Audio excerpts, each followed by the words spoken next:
శ్రీ సమ్మక్క సారక్క జ్యోతిష్యాలయం చదువు, ఉద్యోగం, విదేశీ యానం మరియు ప్రమోషన్, ధనం నిలకడ మరియు వ్యాపార అభివృద్ధి, సంతానం ఆలస్యం అవడం, కుటుంబంలో అభివృద్ధి లేకపోవడం, అన్ని రకాల సమస్యలకు గురువు గారిని ఒక్కసారి సంప్రదించండి. దూర ప్రాంతాల్లో ఉన్న వారికి ఫోన్ ద్వారా కూడా వెంటనే పరిష్కారం చెప్పబడును. మీ ముఖము, ఫోటో, చేయి, పేరు, వయస్సు వాట్సాప్ చేయండి. Guruji Neelakantheshwar. Phone number 9550349125. Hi friends, అందరికీ నమస్కారం అండి. ఈ యొక్క పౌర్ణమి తిథిలోపు కుంభరాశి వారి జాతకులు భారీ ప్రమాదం ఒక గండ రూపంలో పొంచి ఉన్నది. మీకు యమగండం రాబోతూ ఉన్నది. ఈ యొక్క గండ ప్రభావం ఎలా ఉంటుంది అంటే గనక ప్రాణాలు సైతం కోల్పోతారు. మీరు ఆలస్యం చేయకుండా వీడియో చూడండి.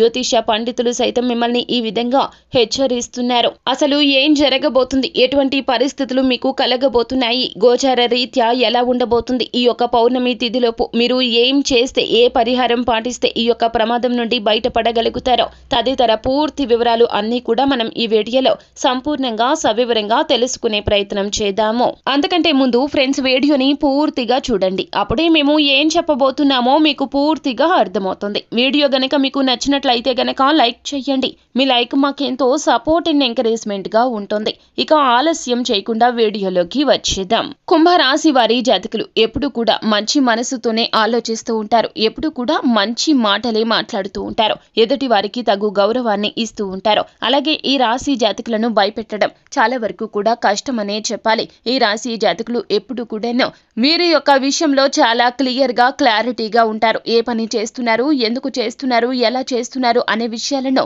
పర్ఫెక్ట్ గా ప్లాన్ చేసుకుని ఒక ప్రణాళికబద్ధంగా జీవితంలో ముందుకు సాగుతూ ఉంటారు. అయితే ఈ రాశి జాతకులకు నరదృష్టి ప్రభావంతో ఈ విధంగా జరగబోతూ ఉన్నది. ఈ యొక్క దృష్టి ప్రభావంతో వీరు చేయవలసిన పనులు ఆగిపోవడమే కాకుండా వీరి విషయంలో ఒక భారీ ప్రమాదం అయితే సంభవించబోతూ ఉన్నది. ఈ యొక్క ప్రమాదము మీకు ధనపరమైన నష్టం కాదండి, మీకు ప్రాణాలు సైతం పోగొట్టుకునే భారీ మూల్యం చెల్లించుకోవాల్సిన పరిస్థితి అయితే పరిణమించబోతుంది. అది ఎలా అంటే గనక మీరు మంచికి పోయి ఒక పని చేస్తారు. తత్ఫలితంగా మీకు చాలా వరకు కూడా నష్టం వాటిల్లుతుంది. ధన నష్టం మాత్రమే కాకుండా కుటుంబంలో కూడా మీరంటే చాలా వరకు కూడా ఒక రకమైనటువంటి నిర్లక్ష్య భావన కలుగుతుంది. కుటుంబ సభ్యులు అందరూ కూడా మిమ్మల్ని దూరం పెట్టేస్తారు. మీకు మద్దతు పలికిన వారే, మీరంటే ఎంతో ఇష్టమైన వారు, మీకు ప్రియమైన వారు, మీకు అతి నమ్మకస్తులు, వారు లేకుండా మీ జీవితం అనేది అస్సలు గడవదు అని అనుకున్న వారు సైతం కూడా మిమ్మల్ని అస్సలు నమ్మరు. మీరు చేసిన పనిని ఎవ్వరూ సమర్థించరు. మంచి కోసం చేసినా కూడా చెడుగా వారికి అర్థమవుతుంది.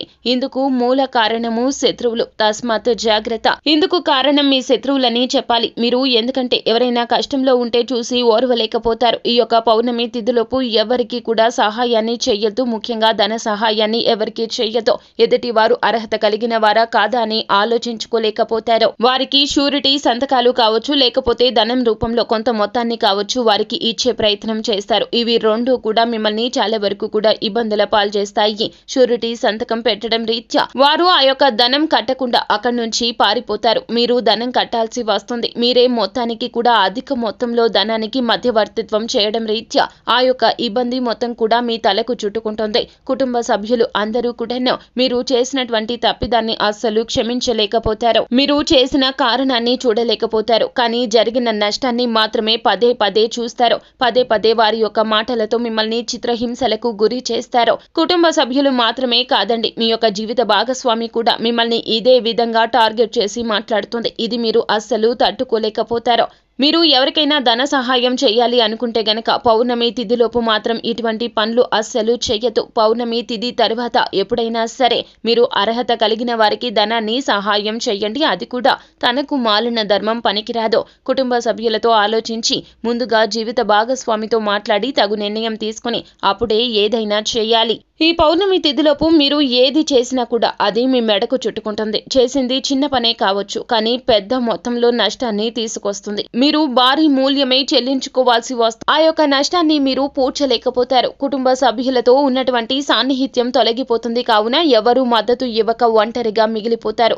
ఈ యొక్క యమగండం ఈ రూపంలోనే పొంచి ఉన్నది. కావున తస్మాత్ జాగ్రత్త. శివారాధన మీకు మేలు కలగచేస్తుంది. పరమశివుని అనుగ్రహం కోసం నిత్యము కూడా వీలు కుదిరితే ప్రతిరోజు కూడాను పరమశివుణ్ణి దర్శించండి.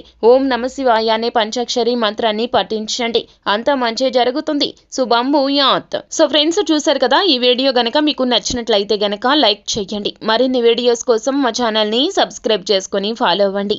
Thank you.